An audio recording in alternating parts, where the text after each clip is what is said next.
दोस्तों आज के इस वीडियो में हम लोग देखने वाले हैं क्लास 8 के इंग्लिश का poem the ant and the cricket का हिंदी समरी। तो चलिए देर ना करते हुए वीडियो को शुरू करते हैं। इस पोएम में जो कवि हैं उन्होंने एक क्रिकेट यानी कि झिंगुर और एक चींटी के कैरेक्टर के बारे में बताया है। In the first stanza the poet has describe the character of the cricket. He says that the silly young cricket was fun loving. पहला जो स्टेंजा है उन्होंने कवि ने बताया है कि जो क्रिकेट है उसके कैरेक्टर के बारे में बताया है और ये भी कहा है कि वो जो क्रिकेट था वो हमेशा मौज मस्ती करने में ही लगा रहता था। He used to sing all through warm and sunny month of summer and spring. वो पूरे दिन सनी मंथ और समर में हमेशा मौज मस्ती करते रहा। He was busy enjoying this day. और इन दिनों वो हमेशा सिर्फ इधर से उधर नाच गान में ही उसने अपने समय को बर्बाद कर दिया। उसने आगे आने वाले भविष्य के बारे में कभी भी नहीं सोचा। And did not bother to store food for the winter season. और ना ही उसने आने वाले जो विंटर सीजन है उस समय के लिए कुछ भोजन को जो है वो इकट्ठा करके रखा, क्योंकि अब समय विंटर का आने वाला था लेकिन कुछ भी उसने इकट्ठा नहीं किया था। The season of winter arrived and he had not save anything for the cold winter day. धीरे धीरे समय बीतता है और विंटर सीजन आता है लेकिन उसके पास खाने के लिए कोई भी चीज़ बचा हुआ नहीं रहता है, क्योंकि उसने किसी चीज़ को स्टोर करके नहीं रखा था।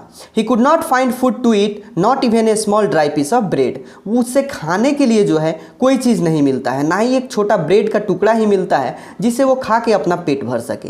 During winter the earth got covered with snow and he could not even see a flower और a leaf on the tree. Winter का जब मौसम आता है तो जो पृथ्वी है ये पूरी तरह से स्नो से ढक जाता है और उसे ना ही कोई फ्लावर पत्ते दिखाई देते हैं, क्योंकि ये सभी चीज़ जो थे वो स्नो से पूरी तरह से ढक चुका होता है। Seeing this he got worried and wondered what would happen to him. ये सब देखकर वो बड़ा ही चिंतित हो जाता है और सोचता है कि अब उसका क्या होगा, कैसे वो अब जीवित रहेगा।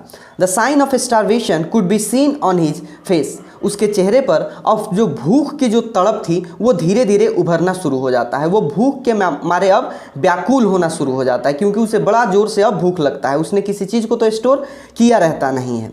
ही was dying of hunger and he could not find any food around him to eat. वो अब भूख से मरना शुरू करता है, बहुत ज़्यादा भूख लगता है और उसे अपने आसपास कोई खाने की चीज़ भी नहीं दिखाई देती है। वो बिल्कुल ही अब तड़पना शुरू कर देता है। जैसे ही वो अपने आसपास देखता है कोई चीज़ उसे मिलता नहीं है। The tiny drops of snow made him wet and he was shivering with the cold. और जो स्नो के जो बूंदे हैं वो उसे भिंगाना शुरू कर देते हैं और वो ठंड से भी अब तड़पना शुरू कर देता है, क्योंकि उसे अब ठंड भी लगनी शुरू हो जाती है। So he decided to go to the misery and to ask for some help from him. इसलिए वो डिसाइड करता है कि जो कंजूस एंट है उसके पास वो जाए और कुछ हेल्प के बारे में उससे कहे ताकि वो कहीं कुछ हेल्प कर दे। He hoped he might give him something to help him for star. यानी कि वो सोचता है कि शायद वो उसे कुछ दे दे जिसे खाकर वो खुद को जीवित रख सके, वरना उसका मरना तो अब निश्चित है और तय है, वो मरेगा ही। He requested the ant to provide him some food and shelter in his home so that he could save himself from the rain. वो जो है उस एंट से रिक्वेस्ट करता है कि वो उसे कुछ खाना दे दे और कुछ समय के लिए वो उसे अपने घर में पनाह दे दे, ताकि वो इस स्नो से, इस बारिश से जो है, स्नो की जो बारिश हो रही है बाहर, उससे बच सके।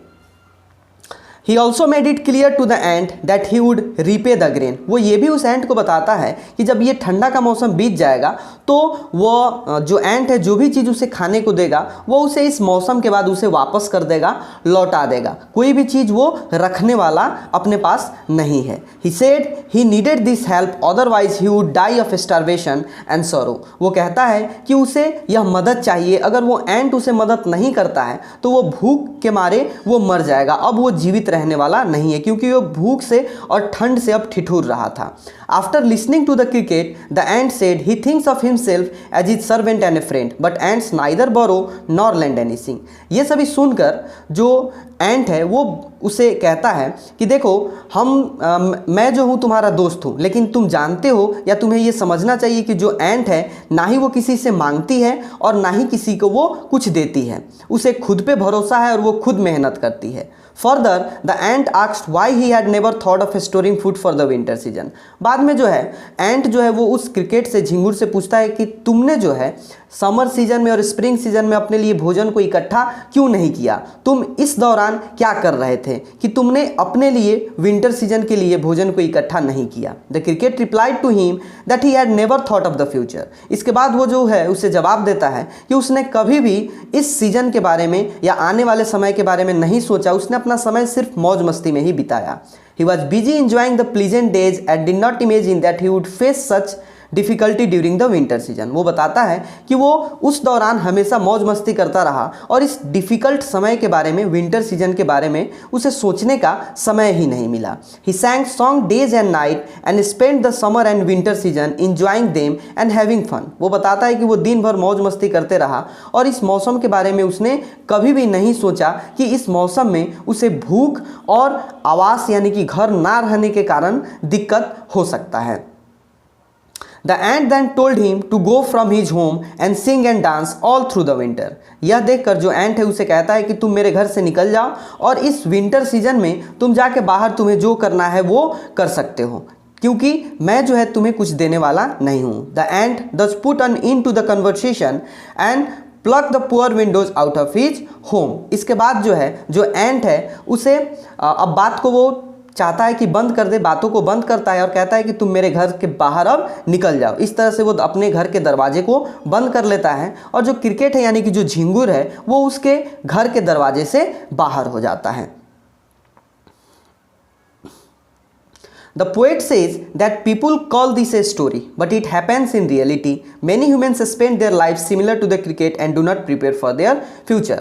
जो पोएट है यानी कि कवि हैं, ये जो पोएम है इसको एक स्टोरी कहते हैं और कहते हैं कि ये हमारे रियलिटी के साथ जुड़ा हुआ है। बहुत सारे ऐसे लोग भी हैं जो अपने आने वाले समय के लिए, फ्यूचर के लिए कुछ स्टोर करके नहीं रखते हैं, जिस तरह से उस झिंगुर ने किया था, और वैसे लोगों को बाद में पछताना पड़ता है, समय भी उसका साथ नहीं देती है।